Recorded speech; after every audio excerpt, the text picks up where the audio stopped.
ভাবছেন আপনার জমির নামজারি কিভাবে করবেন? তাহলে এই ভিডিওটি আপনার জন্য। ভিডিওটি স্কিপ না করে পুরোটা দেখবেন, তাহলে কোনো ঝামেলা ছাড়াই খুব সহজেই ঘরে বসে আপনি আপনার জমির নামজারিটি করতে পারবেন। ফার্স্টে আমার দেখানো এই ওয়েবসাইটটিতে প্রবেশ করবেন। এখানে এসে একটু নিচের দিকে নামজারিতে ক্লিক করবেন। নামজারিতে ক্লিক করার পরে আপনারা এখানে নামজারি আবেদনে ক্লিক করবেন। ফার্স্টে আমাদের নতুন নামজারির আবেদন কোড ফি নম্বর তৈরি করতে হবে।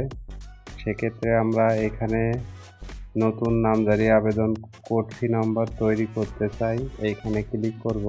ফার্স্টে আপনাদের বিভাগ, জেলা, উপজেলা সিলেক্ট করার পর আপনার জাতীয় পরিচয়পত্র নম্বর এবং জন্ম তারিখ এই ফর্মটি পূরণ করার পরে আপনারা 20 টাকা প্রদানের জন্য আমরা ফার্স্টে যেহেতু ইন্টারনেট ব্যাংকিংয়ের মাধ্যমে প্রদান করব, সেহেতু আমি ইন্টারনেট ব্যাংকিং সিলেক্ট করে এখানে আমি যেহেতু বিকাশের মাধ্যমে পেমেন্টটা সম্পন্ন করতে চাই, সেহেতু বিকাশের মাধ্যমটি সিলেক্ট করে পেমেন্ট অপশনে ক্লিক করলে আপনাদের সরাসরি বিকাশের পেমেন্ট গেটওয়েতে নিয়ে যাবে। সেখানে আপনার phone number, one time password এবং আপনার বিকাশের পাসওয়ার্ডটি দিয়ে কনফার্ম বাটনে ক্লিক করার পরে আপনাকে একটি নামজারি আবেদনের কোড ফি নাম্বার প্রদান করা হবে। এখান থেকেও আপনি নিতে পারেন, অথবা আপনার মোবাইলে যে নাম্বারটি দিয়েছেন নম্বরটি দেয়া হবে। এরপর আপনারা নামজারি আবেদনের কোড ফি নাম্বার এবং মোবাইল নাম্বারটি দিয়ে ভেরিফিকেশনে ক্লিক করবেন। ক্লিক করার পরে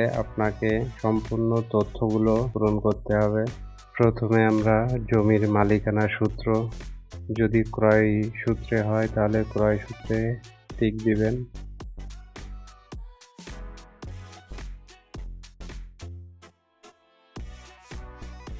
তারপরে ক্রেতা, বাদী, গ্রহীতার তথ্য। আমার যেহেতু ব্যক্তি মালিকানা জমির আবেদন, সেহেতু আমি ব্যক্তি মালিকানাধীন জমির জন্য আবেদন এটিতে ক্লিক করব। এরপর 18 বছরের ঊর্ধ্বে সকল গ্রহীতার জাতীয় পরিচয়পত্র আছে কিনা, হ্যাঁ হলে হ্যাঁ এবং না হলে না। হ্যাঁতে ক্লিক করব। সে যদি গ্রহীতা হয় তাহলে গ্রহীতাতে টিক দিব। দেওয়ার পর এখানে জাতীয় পরিচয়পত্র নম্বর, জন্ম তারিখ, নাম, পিতার নাম, মাতার নাম এবং লিঙ্গটি সিলেক্ট করব।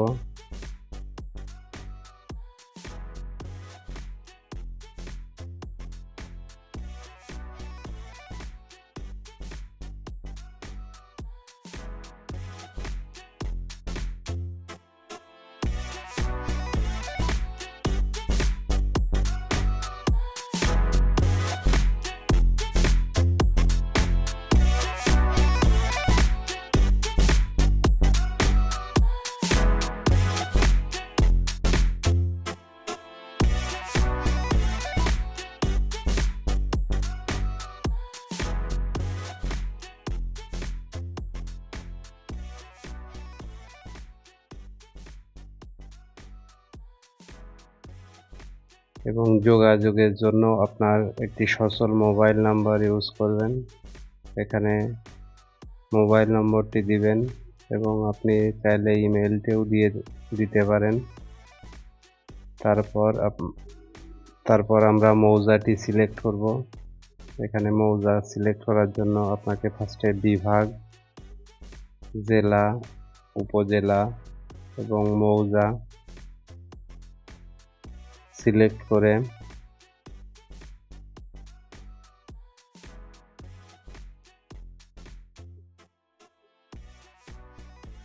তারপর আমরা সর্বশেষ রেকর্ড অথবা নামজারি হতে জমির মালিকানা ধারাবাহিকতা আছে কিনা সেটিতে যদি হ্যাঁ হয় হ্যাঁতে টিক দিব। আবেদনকারীর দলিল মূলে মালিকানা দাবি হিস্সা সঠিক আছে কিনা সেটিতে হ্যাঁ দিব। আবেদিত জমি দখলে আছে কিনা, জমিটি যদি দখলে থাকে তাহলে হ্যাঁ, যদি না থাকে না। না থাকলে আপনাকে অবশ্যই ব্যাখ্যা দিতে হবে। জমিটি যদি আংশিক খাস, আংশিক অর্পিত, আংশিক অধিগ্রহণকৃত আছে কিনা, হ্যাঁ অথবা না। যদি না থাকে নাতে টিক দিবেন। এই জমিতে কোনো দেওয়ানি মামলা আছে কিনা, যদি থাকে হ্যাঁ, যদি না থাকে না। জমিতে সরকারি স্বার্থ আছে কিনা, সর্বশেষ অর্থবছরে ভূমি উন্নয়ন কর পরিশোধ করা হয়েছে কিনা, জমিটি সর্বশেষ জরিপের তথ্য নির্বাচন করতে হবে। আবেদনে বর্ধিত তফসিল যেটা হবে সেটাতে সিলেক্ট করবেন। এটি খতিয়ান নম্বরটি এন্ট্রি করতে হবে। এন্ট্রি করার পরে আপনাকে পরবর্তী ধাপে যেতে হবে। অবশ্যই মনে রাখবেন আপনাকে জাতীয় পরিচয়পত্র অনুযায়ী সকল তথ্য প্রদান করতে হবে। যদি সবকিছু ঠিক থাকে তাহলে আপনাকে যে নাম্বারটি দিয়েছেন 5 ডিজিটের একটা ওটিপি প্রদান করা হবে। কোডটি দিয়ে যাচাই করুনে ক্লিক করলে আপনাকে পরবর্তী ধাপে নিয়ে যাওয়া হবে। পরবর্তী ধাপে গেলে আপনাকে এইভাবে ইন্টারফেসটি দেখাবে। আপনি এইখানে খতিয়ানের ধরন, আপনার খতিয়ান নম্বরটি দিবেন, তারপর জমির দাগ নাম্বার, জমির পরিমাণ, তারপর আপনার দলিল নাম্বার, দলিলের তারিখ এবং জেলা এবং কোন রেজিস্ট্রার অফিস থেকে আপনি রেজিস্ট্রি করেছেন সেটি সিলেক্ট করবেন। মনে রাখবেন দলিলের নম্বরটি দলিলের উপরে ডান পাশে কোণার দিকে লেখা থাকে এবং কত তারিখে রেজিস্ট্রি হয়েছে। একটু আপনারা দলিলটা দেখলেই বুঝতে পারবেন কত তারিখে দলিলটি রেজিস্ট্রি হয়েছে। সেই অনুযায়ী আপনাকে তথ্যগুলো প্রদান করতে হবে। যদি একই আবেদনে আরও দলিল যুক্ত করতে চান তাহলে আপনারা এখানে অ্যাড করতে পারেন।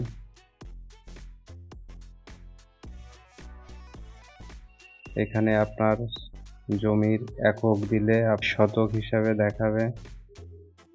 আপনার যদি একই দলিলে 2 দাগ জমি যুক্ত থাকে তাহলে আরও দাগ যুক্ত করুন। এইখানে ক্লিক করবেন।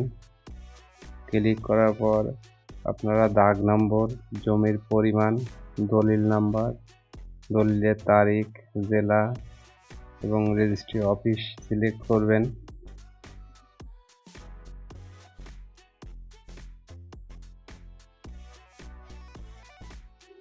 এরপর আমরা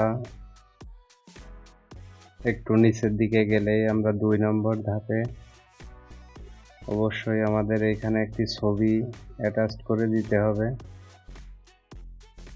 এইখানে আপনাকে বাদী গ্রহীতার তথ্য কিছুটা পূরণ থাকবে এবং এখান থেকে জেলা, উপজেলা এবং আপনার ঠিকানাটি যুক্ত করবেন। পাশাপাশি এখানে আপনি ছবিটিও যুক্ত করে দিবেন। যদি আরও গ্রহীতা থাকে তাহলে আপনি গ্রহীতার তথ্য সংযুক্ত করুন, এখানে সংযুক্ত করতে পারবেন।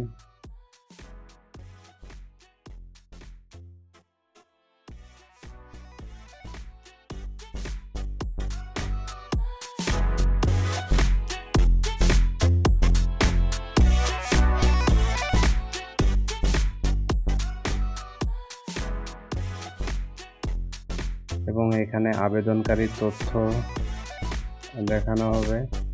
এখানে একইভাবে ঠিকানাটি আপনারা দিয়ে দিবেন আর সবগুলো আগের অনুযায়ী আপনাদের এখানে পূরণ করা থাকবে এবং একটি ছবি যুক্ত করে দিবেন।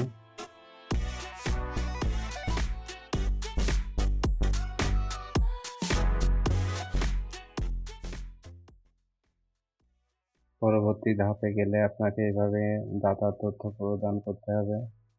খতিয়ানে মালিকের যে নাম আছে সেটা অনুযায়ী দিবেন। দেওয়ার পর মালিক মৃত কিংবা জীবিত থাকলে সেটি আপনাকে দিতে হবে। যদি মৃত হয় অবশ্যই আপনাকে যে জমিটি লিখে দিছে, যদি মৃত হয় তাহলে ওয়ারিশের নাম দিবেন এবং যে নামটি দিচ্ছেন তার সাথে জমির মালিকের সম্পর্কটি এখানে লিখে দিবেন। লেখার পর আপনি সংযুক্তিতে আপনাকে ইউনিয়ন পরিষদ অথবা জেলা পরিষদ থেকে অবশ্যই ওয়ারিশ সনদ আনতে হবে। সংযুক্তিতে আপনাকে অবশ্যই ওয়ারিশ সনদ সংযুক্তি করতে হবে।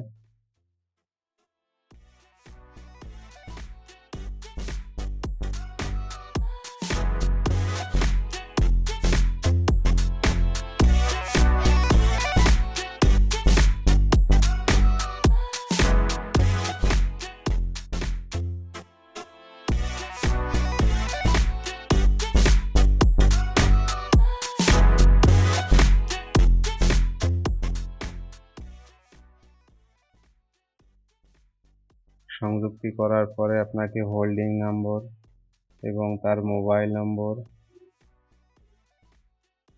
ভোটার আইডি নম্বর, জন্ম তারিখ, জমির পরিমাণ, জেলা, উপজেলা, পিতা, স্বামী, গ্রাম, মহল এখানে সম্পূর্ণ অ্যাড করতে হবে।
অ্যাড করার পর আপনাকে সংযোজনে ক্লিক করলে অবশ্যই মনে রাখবেন আপনাকে সংযুক্তিতে মূল দলিল, খতিয়ান এই দুটো অ্যাটাচ করতে হবে। আপনারা আগে থেকেই মূল দলিলের স্ক্যান কপি আপনার কম্পিউটারে রেখে দিবেন এবং সাথে খতিয়ানের স্ক্যান কপি আপনারা কম্পিউটারে রেখে দিবেন।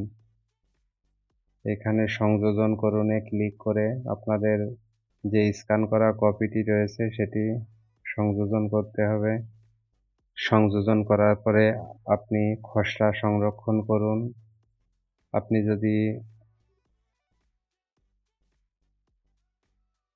আপনি যদি ওই সময় আবেদনটি সাবমিট করতে না চান তাহলে খসড়া সংরক্ষণ করণে ক্লিক করে আপনি আবেদনটি সংরক্ষণ করে রাখতে পারেন। পরবর্তীতে আপনি সেটি আবেদন করতে পারবেন। আবেদন দাখিলে ক্লিক করলে আপনাকে অবশ্যই 70 টাকা পেমেন্ট করতে হবে। সেটি আগের দেখানো বিকাশ পেমেন্টের মতো একই সিস্টেমে আপনাদের বিকাশের মাধ্যমে 70 টাকা পেমেন্ট করতে পারবেন।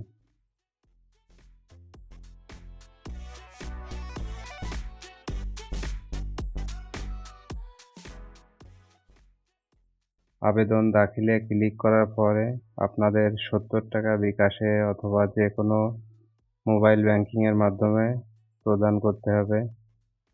70 টাকা প্রদান করার পরে আপনাদের একটি আবেদনপত্র দেয়া হবে। সেটি এইভাবে ইন্টারফেসটি দেখাবে।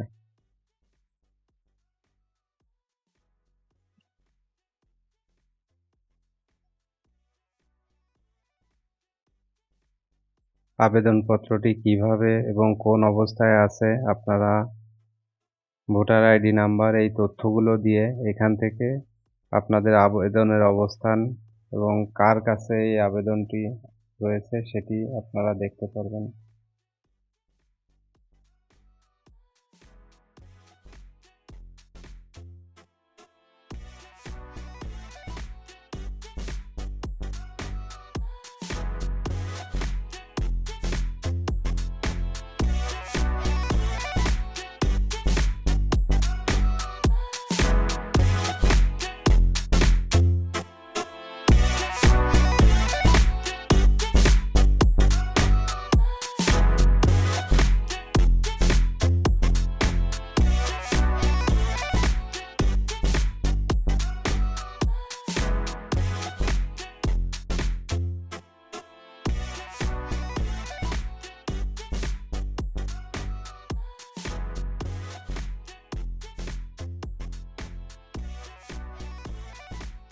সকলকে ধন্যবাদ।